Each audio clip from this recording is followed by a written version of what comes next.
Mugabe's victory? I think it stinks, and the British stink with it because you've just given a victory to bloody Russia, you idiot.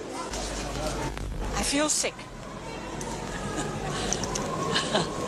That's all I can say. Are you going to stay in Rhodesia? I don't think so. No. Where will you go? I go to Britain, in spite of the weather.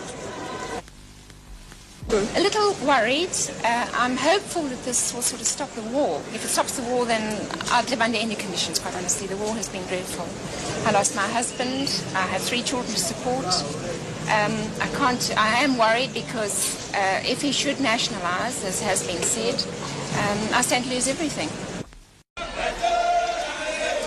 Here in Harare, Mr. Mugabe will soon inherit these problems of housing and urban poverty, and people's expectations are high. Mugabe is going to give people food, houses, farms, money and everything they want. And what's Mr. Mugabe going to do for you? Employment for my husband, betterment for my husband, schools, clinics, peace. I think that's the things that I want. What will you do if Mr. Mugabe doesn't give you these things? I don't expect it. I don't want to think about it. I'm sure he won't disappoint us.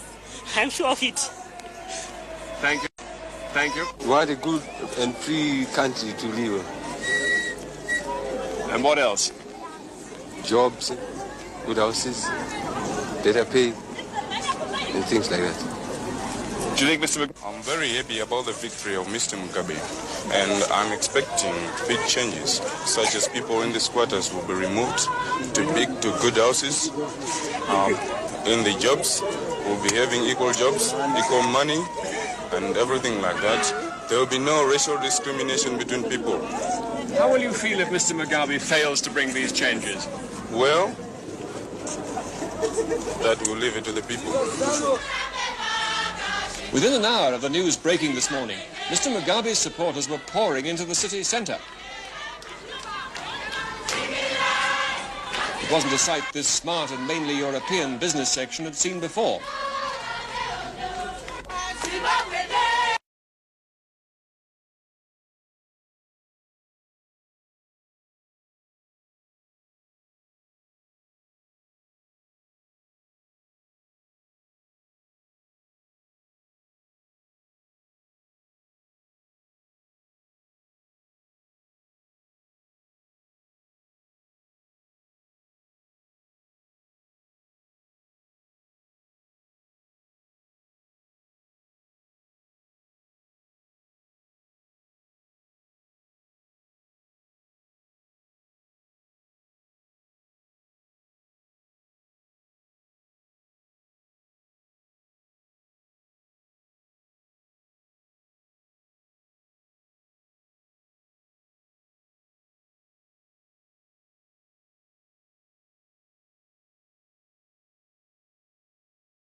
It's not.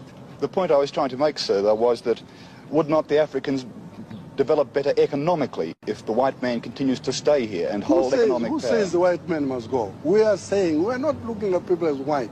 Your color to me makes no difference. You're just a human being. What we are saying is that the people of this country together must make decisions. Why should the white people leave? If they leave, it will be on their own decision, not because the Africans want them to go. But the sad history is that they will leave, won't they? Oh, if they leave, we say goodbye. We'll be sorry to lose them, but we will do our job here. And will your people be better for that? Our people, like any other people, have got to carry themselves up with their shoestrings, and that's all there is to it. Africans who live here are carefully monitored. If a man leaves his keep, he must take his identity bracelet with him. Not to do so may prove fatal. This bangle, I've got the numbers on it. Well, they gave us this bangle. They just want to know where you came from. And they just want to know if you haven't got this bangle, they can say that you are a terrorist. If you have got this bangle, they can say that, well, you are a man who lives in the keep. But actually, if you've forgotten this thing at home, especially you can say that you have lost your life, because they can shoot you straight, they don't even ask. With this bangle. Yes. So that bangle is your life? Yes, this bangle is my life.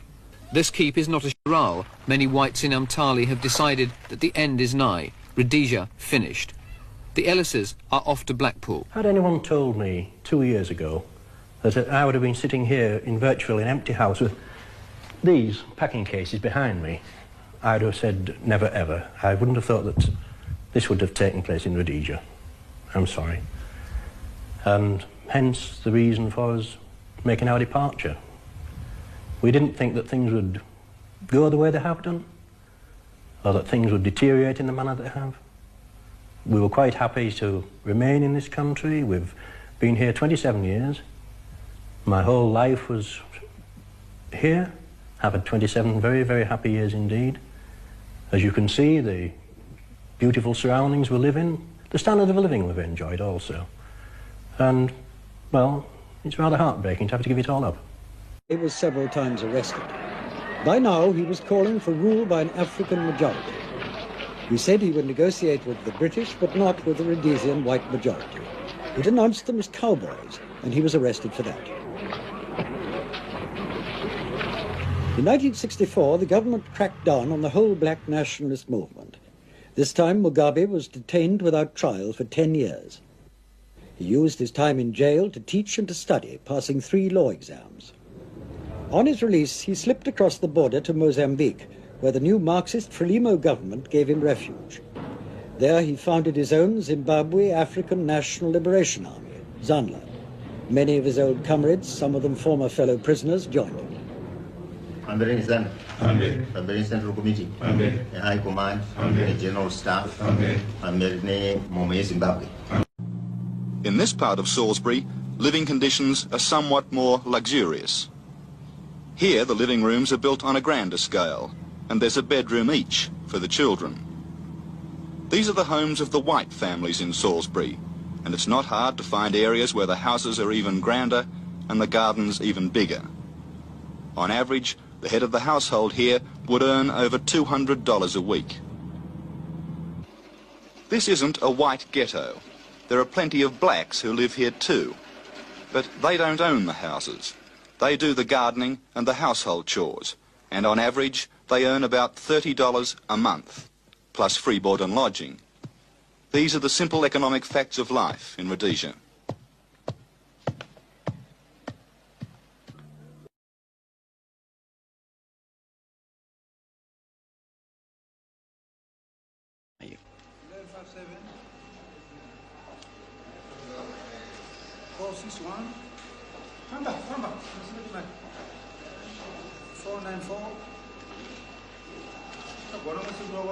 It must be realized, however, that a state of peace and security can only be achieved by our determination, all of us, to be bound by the explicit requirements of peace contained in the Lancaster House Agreement, which express the general desire of the people of Zimbabwe. And Ian Smith is not going to give it to them. So they're going to have to either agree to live, and learn and become like the European is now, or else there's most probably going to be a war. In 1960, back in Rhodesia, Robert Mugabe threw himself into nationalist politics, advocating bloodless revolution through propaganda and civil disobedience. He called himself a Marxist, but what drove him was not just ideology, but a simple resentment against white treatment of blacks.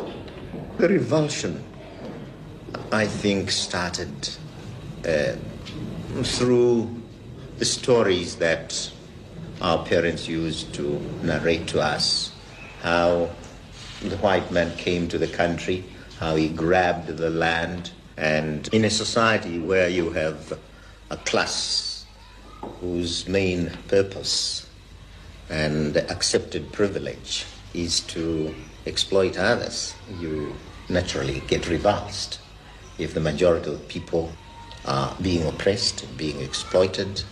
You can't avoid, if you have any moral principles,